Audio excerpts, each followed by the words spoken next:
Hallelujah, जय मसीह की, praise the Lord. A very good morning. आइए आज इस नए दिन की शुरुआत हम परमेश्वर की उपस्थिति में आकर करें। परमेश्वर के जीवित वचन जो है वो हमारे काउंसलर की तरह है, वो हमें गाइड करता है कि हमें किस रास्ते पर चलना है। और आज का जो वचन है वो लूका की अंजील उसके 13 चैप्टर से, अगर हम 1 to 9 वर्सेस को देखें, वहाँ पर हम देखते हैं कुछ लोग यीशु मसीह के पास आकर चर्चा करने लगते हैं कि कुछ किस तरह से कुछ गलीलियों का लहू पिलातुस ने उन्हीं के बलिदान के साथ मिलाया है। और ये सुनकर यीशु मसीह कहते हैं, क्या तुम सोचते हो कि वो जो गलीली थे वो बाकी सब जो गलीली हैं उनसे ज़्यादा पापी थे कि उन पर ऐसी विपत्ति आई। और फिर यीशु मसीह कहते हैं कि शीलो का जो गुम्मट है वो कुछ 18 लोगों पर गिर गया और वो दबकर मर गए। तो क्या तुम सोचते हो कि उनके अपराध ज़्यादा बड़े थे दूसरों से? और ये दोनों बातों को कहने के बाद यीशु मसीह एक स्टेटमेंट कहते हैं कि मैं तुमसे कहता हूँ कि नहीं, परंतु यदि तुम अपना मन ना फिराओगे तो तुम सब भी इसी रीति से नाश होगे। तो यीशु मसीह कहना चाह रहे थे कि जो हम सब है, हम सब के अंदर गुनाह है और परमेश्वर सब कुछ जानता है। और एक दिन है वो न्याय का दिन है, जब परमेश्वर यीशु मसीह को वापस वो आना है, उन्होंने उनकी सेकंड कमिंग है। और वो तब अनुग्रह नहीं बल्कि वो तब न्याय के लिए आएंगे और हम सब अपने कामों के अनुसार फल पाएंगे।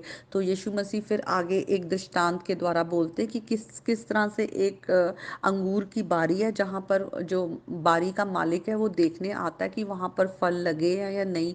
तो जब वो उसमें फल नहीं पाता तो वो जो बारी का रखवाला है उसको कहता है कि इसको काट दे, इस पेड़ को। लेकिन जो बारी का रखवाला है वो कहता है कि इसे इस वर्ष ऐसे ही रहने दे, मैं इसके चारों ओर खोद के और खाद को डालूंगा, अगर आगे फल नहीं आए तो इसे काट दिया जाएगा।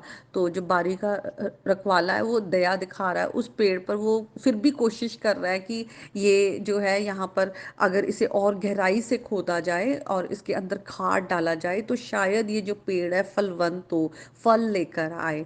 तो आज हम जो ये दृष्टांत के द्वारा यीशु मसीह हमें कहना चाह रहे हैं कि क्या, जब मैंने तुम्हें अलग किया है, मैंने तुम्हें बचाया है, तो क्या तुम वो पेड़ हो जो फल लेकर आ रहा है? हम भले कामों के लिए बुलाए गए हैं। हम पिता ने हमें प्रभु यीशु मसीह में रचा है, हमें अलग किया है, हमें नाश होने के लिए नहीं बल्कि हमेशा की जिंदगी के लिए परमेश्वर ने प्रभु यीशु मसीह के द्वारा बचाया है।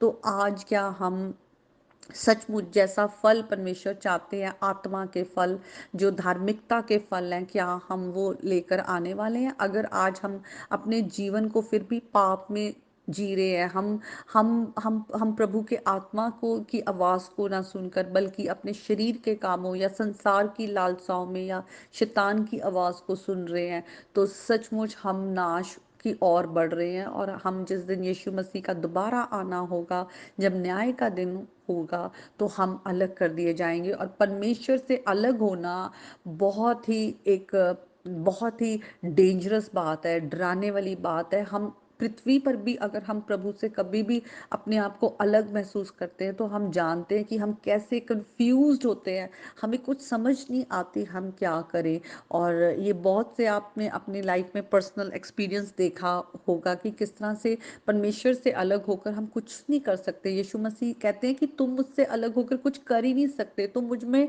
बने रहोगे तभी तुम फल लाओगे। तो यहाँ पर ये जो पेड़ है फल लेकर क्यों नहीं आ रहा? क्योंकि वो प्रभु यीशु मसीह में नहीं बना हुआ। हमें रूटेड रहना है, हमें परमेश्वर प्रभु यीशु मसीह जैसे बनाते जा रहे हैं। तो अगर हम अपने आप को सरेंडर नहीं कर रहे, हम प्रभु की आवाज को सुन के उसकी ओर नहीं बढ़ रहे, हम आज अपनी बुद्धि का सहारा लेते हैं, लोगों पर भरोसा रखते हैं, अपने पैसों पर भरोसा रखते हैं, हम संसार की आवाज सुन रहे हैं, शैतान की आवाज सुन रहे हैं, तो हम नाश की ओर जा रहे हैं। आज खुदा का वचन जब भी हमारे पास आता है तो वो हमें हमें एक तरह से वार्निंग देता है, हमें गाइड करता है, इंस्ट्रक्शंस देता है। आज हम प्रभु के वचन को सुने, अपने जीवन को मोड़े, आज ये लाइट बनकर हमारे जीवन के हर एक डार्क एरिया को एक्सपोज करते, छिपे हुए गुनाह हमारे एक्सपोज करते, हम अपने जीवन को बदले। हर दिन हम आधा जो है अधूरा सा ऐसे लाइफ को ना जिए, बल्कि पूरा एक डेडिकेटेड लाइफ परमेश्वर के साथ जीने वाले हों, और हम परमेश्वर की संतान हैं तो हम उसके जैसे दिखे। तो आज के वचन के द्वारा परमेश्वर आप सबको बहुत आशीष दे। आइए हम एक गीत को गाएंगे। नाल ना कुछ ले जाना प्यारे, ਐਵੇਂ ਹੀ ਖਪ ਖਪ ਮਰਦਾ ਏ। ਧਨ ਦੌਲਤ ਤੇ ਮਾਲ ਖਜ਼ਾਨੇ, ਇੱਥੇ ਹੀ ਰਹਿ ਜਾਣਾ ਏ। ਯੀਸ਼ੂ ਨਾਲ ਪ੍ਰੀਤ ਜਿਨ੍ਹਾਂ ਦੀ, ਸੌ ਪਾਪੀ ਤਰ ਜਾਵਣਗੇ। ਯੀਸ਼ੂ ਨਾਲ ਪ੍ਰੀਤ ਜਿਨ੍ਹਾਂ ਦੀ, ਸੌ ਪਾਪੀ ਤਰ ਜਾਵਣਗੇ। ਐਵੇਂ ਉਮਰ ਗਵਾਈ ਮੂਰਖ, ਦੁਨੀਆ ਕੂੜ ਪਸਾਰਾ ਏ। ਹੁਣ ਵੀ ਸੋਚ ਸਮਝਦਾ ਵੇਲਾ, ਇਹ ਦਿਨ ਹੱਥ ਨਾ ਆਵਣਗੇ। ਯੀਸ਼ੂ ਨਾਲ ਪ੍ਰੀਤ ਜਿਨ੍ਹਾਂ ਦੀ, ਸੌ ਪਾਪੀ ਤਰ जावनगे। हालेलुया। सचमुच हम यीशु मसीह से अपनी प्रीत लगाएं, प्रेम में बढ़े, रिश्ते में बढ़े, और परमेश्वर की ओर हम उसकी धार्मिकता की ओर बढ़ते जाएं। प्रभु यीशु के नाम में आमीन। May God bless you all.